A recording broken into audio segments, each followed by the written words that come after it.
Chapter 8, Mishnah 2. The previous Mishnah discussed the law of a broken basket, which no longer has the status of a kli. This Mishnah discusses the law of a basket that is not broken and thus has the status of a kli.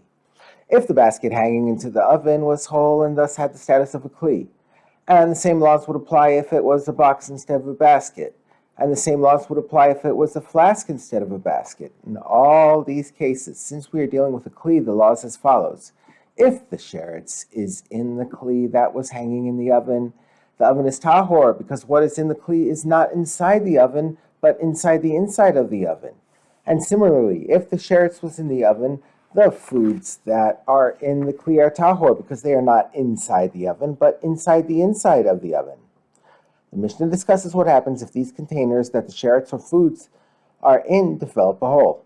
How large a hole makes the container broken, and thus like the broken basket of the previous Mishnah.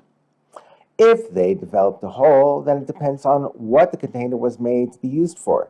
If a container was made for housing solid foods, the size of its hole is measured by its ability to hold olives. If the hole in it is large enough for olives to fall through, the container is no longer considered a kli. Its airspace is then no longer considered to be separate from the ovens, just like the broken basket in the previous Mishnah. A sheretz in the container will now make the oven tameh. Foods in the container will now become tameh from the tameh oven.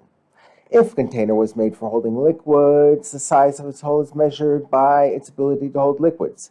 If the hole in it is large enough for liquids to seep into it from the outside, the container is no longer considered to be a kli.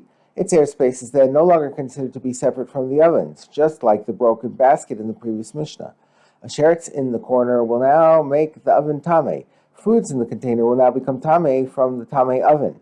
If a container was made for holding both foods and liquids, we apply it to the stricter size of allowing liquid to enter, not the measure of allowing olives to fall out.